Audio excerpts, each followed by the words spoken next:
प्रिय भैया बहनों,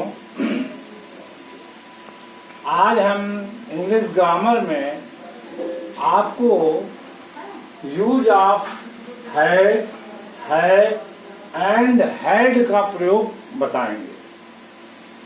हैज, हैव, हैड का प्रयोग सामान्यतः तब किया जाता है जब हमारे पास कोई चीज हो। कर्ता के पास में जब पास शब्द जुड़ा होता है तब हम हैज, हैव, हैड का प्रयोग करते हैं। जैसे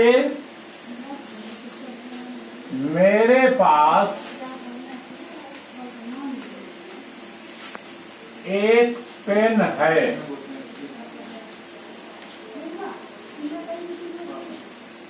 भैया बहन ध्यान दें कि मेरे कर्ता है, इसी के पास शब्द आ गया है। तो अब मेरे का मतलब आई, मतलब मैं एक पेन रखता हूं। हैज, हैव, हैड माने रखना भी है।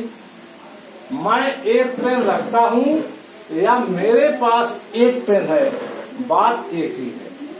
तो ही, शी, इट एक वचन कर्ता के साथ हैज का प्रयोग करते हैं।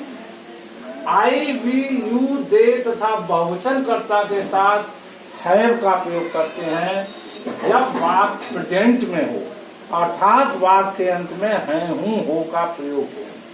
तो इसका अनुवाद इंग्लिश हो जाएगी I have a pen. I have a pen. अब वह एक पुस्तक रखता है या उसके पास एक पुस्तक है, बात एक है। वह एक पुस्तक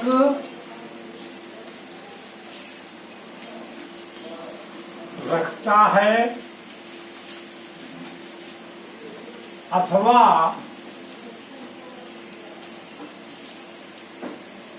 उसके पास एक पुस्तक है। उसके पास एक पुस्तक है। यहाँ पर उसके का अर्थ ही से है, वह एक पुस्तक रखता है या उसके पास एक पुस्तक है, तो ही कर्ता का प्रयोग हो रहा है, इसलिए ही के साथ हैज का प्रयोग करेंगे। तो इंग्लिश हो जाएगी he has a book. He has a book. अब हैड का प्रयोग कहाँ होता है? जब वाक्य के अंत में थाथी थे हो तब हम हैड का प्रयोग करते हैं, और हैड का प्रयोग प्रत्येक कर्ता के साथ होता है, चाहे वो एक वचन हो और चाहे वो बहुवचन हो। जैसे इसी वाक्य में कि मेरे पास एक पेन था, मेरे पास एक पेन था, तो अब I had a pen. I had a pen. अब हम देखेंगे वाक्य नेगेटिव। नेगेटिव में हमेशा नॉट का प्रयोग हैज, हैव, हैड के बाद होता है। नेगेटिव टेंस में हैज, हैव, हैड के बाद ही नॉट का प्रयोग करते हैं कि राम के पास घड़ी नहीं थी। अब इसमें अंत में थाथी थे आ गया, इसलिए हैड का प्रयोग हो जाएगा। तो राम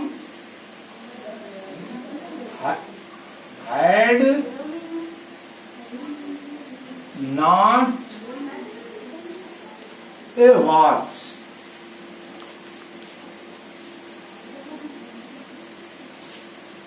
राम के पास एक घड़ी नहीं थी, तो Ram had not a watch.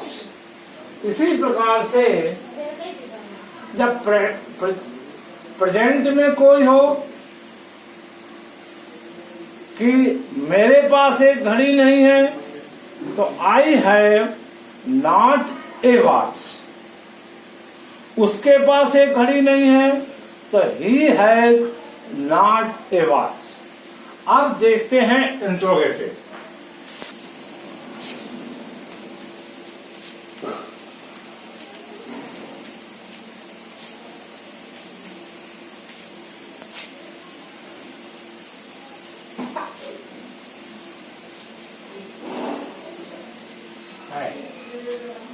तो जब अब ये प्रेजेंट में आ रहा है हूं हो अंत में आ रहा है, तो हैव में से ही प्रयोग होगा।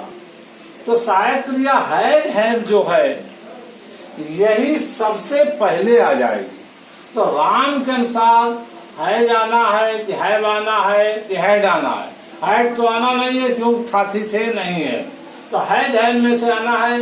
राम एक वचन करता है, सिंगुलर नंबर है, इसलिए हैज का ही प्रयोग होगा।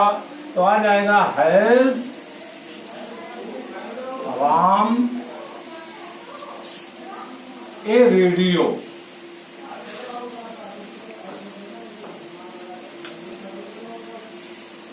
इसी प्रकार से क्या राम के पास एक रेडियो था, तो था आ गया है अंत में, तो हैड का प्रयोग हो जाएगा। Had Ram A radio. क्या उसके पास एक पुस्तक थी? क्या उसके पास एक पुस्तक थी?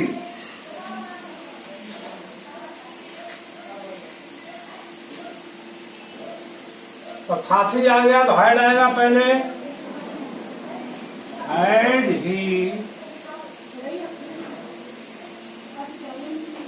A book.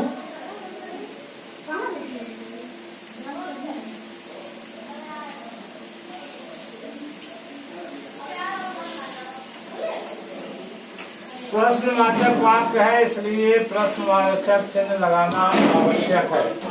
A book. जब प्रश्नवाचक भी हो और निगेटिव भी हो, तब हम क्या करते हैं? वाक्य है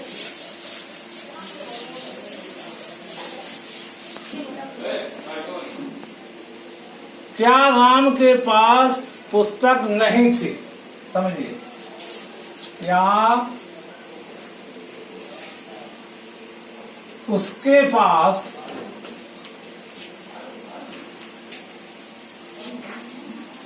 एक पुस्तक नहीं थी?